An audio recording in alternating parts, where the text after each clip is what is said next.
अस्सलाम वालेकुम वरहमतुल्लाह।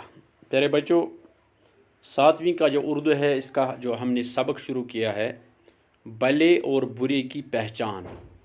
तो इसमें हमने ये एक पेज जो है, इसमें जो दो पैरा हैं, दो पैराग्राफ हैं, वो हमने पढ़े हैं। तो आज हमें इसका जो दूसरा पेज है, जो आखिरी पेज इसका है, उसमें भी दो पैराग्राफ हैं। तो ये हम आज पढ़ने जा रहे हैं। पहले पैराग्राफ में हमने नेक आदमी के बारे में पढ़ा कि भला आदमी जो है, नेक आदमी है, उसमें क्या खसूसियात, क्या खूबियाँ होती हैं। इसमें मोहब्बत होता है, शफ़क़त होती है, हमदर्दी होती है, ईसार होता है, इसके अंदर लालच नहीं होती है, हिरस नहीं होती है, बुग़्ज़ और हसद, ये जो मज़मूम और बुरी ये इंसान की ये सिफ़ात हैं, ये बुरी सिफ़ात इसके अंदर नहीं होते हैं। इसके बजाय इसमें अच्छाइयाँ होती हैं। तो आज हम जो पढ़ने जा रहे हैं बुरे आदमी के बारे में। यहाँ हम शुरू करेंगे। अब तुम बुरे आदमी का भी कुछ ज़िक्र सुनो, कभी तुम भूल कर भी उनकी सोहबत में न बैठो, इनसे तुमको हमेशा तकलीफ़ ही पहुँचेगी।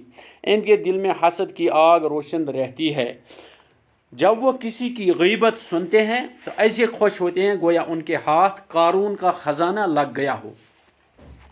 जो इनके साथ भलाई करे, इसके साथ वो बुराई करते हैं। झूठ ही उनका लेना और झूठ ही इनका देना। वो औरों को तकलीफ़ देते हैं, हमसायों का माल हड़प करने की फ़िक्र में रहते हैं और दूसरों की गीबत करते हैं।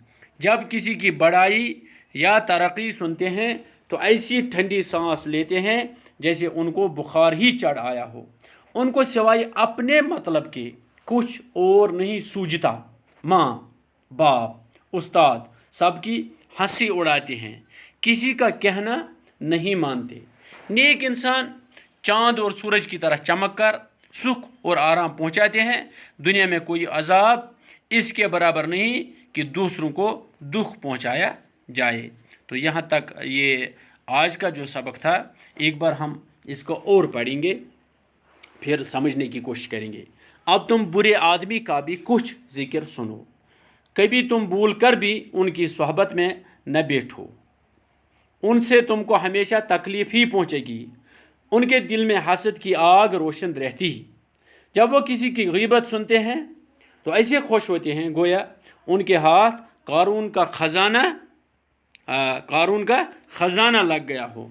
जो उनके साथ भलाई करे, उसके साथ वो बुराई करते हैं।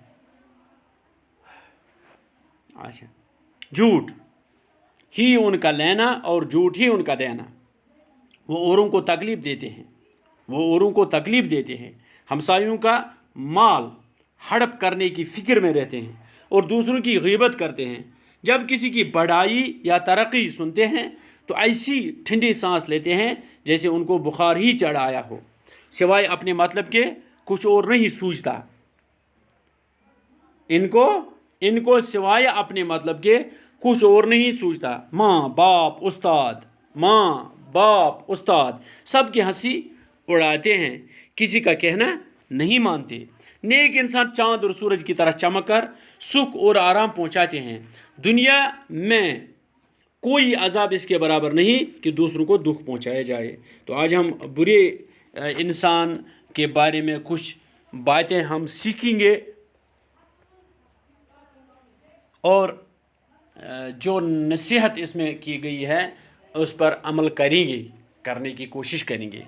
अब ये क्या है, अब तुम बुरे आदमी का भी कुछ जिक्र सुनो। यानी अब तुम सुनो कि बुरा आदमी मतलब इसके पास बैठने से और इसकी सोहबत इख्तियार करने से और इसके साथ उठने बैठने से, इसके साथ दोस्ती करने से क्या नुकसान है और कौन आदमी बुरा है और इसमें क्या मज़मूम सिफ़ात, क्या बुरे सिफ़ात होते हैं। ये पहले कह रहा है कि इसका भी कभी तुम भूल कर भी उनकी सोहबत में न बैठो। यानी कोई बुरा आदमी है जिसमें नीचे दी गई है कैसे आप किसी को पहचानें, कि ये बुरा आदमी है। तो वो चंद उसके बुरे सिफ़ात नीचे बयान भी किए हैं।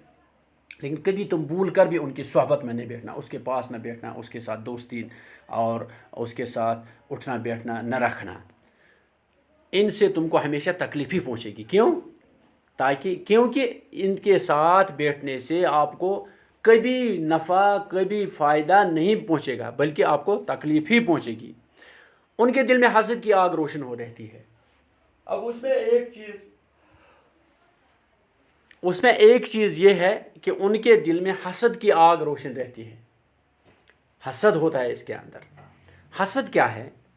حسد یہ ہے کہ کسی انسان میں کوئی ترقی، کوئی کامیابی، کوئی نفع، کوئی فائدہ پہنچا تو دوسرے انسان نے جو دیکھا اور یہ اندر سے جل گیا کہ اس کے اندر اس کو یہ ترقی کیوں ملی، اس کو یہ نفع کیوں مل گیا، یہ کیوں آگے بڑھا، اس کو یہ نہیں ہونا چاہیے، یہ چھننا چاہیے اور مجھے ہونا چاہیے. اس کو حسد کہتے ہیں. جب وہ کسی کی غیبت سنتے ہیں تو ایسے خوش ہوتے ہیں گویا ان کے ہاتھ قارون کا خزانہ لگ گیا ہو. اب دوسری بات یہ ہے، ایک تو دوسروں کی غیبت کرنا یہ بھی گناہ ہے. پیٹھ پیچھے ان کی برائی کرنا، کسی انسان کے پیٹھ پیچھے اس کی برائی کرنا، اس کو غیبت کہتے ہیں. اب کسی کی آپ غیبت کریں یہ تو بہت بہت بڑی برائی ہے، بڑی کبیرہ گناہ جو ہے، بڑے گناہوں میں یہ ہے. اب کسی کی غیبت سننا یہ بھی اسی کے زمرے میں آتا ہے. کوئی کسی کی غیبت کرتا ہے، کسی کی برائی کرتا ہے اور دوسرا آدمی اس کو سنتا ہے، دوسرا انسان اس کو سنتا ہے، یہ گناہ کے اعتبار سے برابر ہے. اب جو برا آدمی ہوتا ہے اس میں یہ ایک بری خصلت بھی ہوتی ہے کہ جب وہ کسی کی غیبت سنتے ہیں تو خوش ہوتے ہیں. ایسے خوش ہوتے ہیں جیسے ان کے ہاتھ قارون کا خزانہ لگ گیا ہو. اب یہاں پر بات آ گئی قارون کا خزانہ. قارون کون ہے؟ اللہ کے ایک بہت بڑے مشہور پیغمبر حضرت موسیٰ علیہ الصلاۃ والسلام اس جہاں میں گزرے ہیں. تو وہ کلیم اللہ، ان کا خطاب اللہ نے دیا، اللہ سے کلام کرتے تھے کوہ طور پر جا کر. تو اسی کے زمانے میں بلکہ اس کا ایک رشتہ دار قارون تھا. قارون کو اللہ نے بڑی دولت سے، مال سے، روپیوں سے نوازا اور حضرت موسیٰ علیہ الصلاۃ والسلام پر ایمان بھی لایا تھا. لیکن جب اللہ نے دولت کی بڑی مقدار دی تو یہ اس کے اندر تکبر آ گیا اور یہ کہنے لگا یہ جو میں نے دولت میرے پاس ہے یہ میں نے اپنی محنت سے کمائی ہے اور یہ میری دولت ہے، اس میں کسی کا کوئی حصہ نہیں. ادھر اللہ کا حکم ہوا حضرت موسیٰ علیہ الصلاۃ والسلام کو کہ قارون کے پاس جاؤ اور اس سے کہو کہ آپ کے پاس جو مال و دولت ہے اس میں سے اللہ کا حصہ یعنی زکوٰۃ ادا کرو اور جو اس میں اللہ نے غریبوں کا، مسکینوں کا، محتاجوں کا، ضرورت مندوں کا حصہ رکھا ہے وہ ادا کرو. اب قارون کے پاس جب حضرت موسیٰ علیہ الصلاۃ والسلام گئے تو قارون نے صاف انکار کیا، دولت میری ہے، میں نے کمائی ہے، میری محنت ہے، اب کسی کو کیوں دوں؟ حضرت موسیٰ علیہ السلام نے بہت سمجھایا لیکن قارون نے نہیں مانا. اب قارون کا جو ہے یہ اسی کو کہتے ہیں قارون کا خزانہ، یعنی اس کے پاس بہت بے شمار دولت تھی. حتیٰ کہ لکھا ہے کہ اس کے جو خزانے تھے یعنی جن کے اندر دولت جمع رکھی جاتی تھی وہ کمرے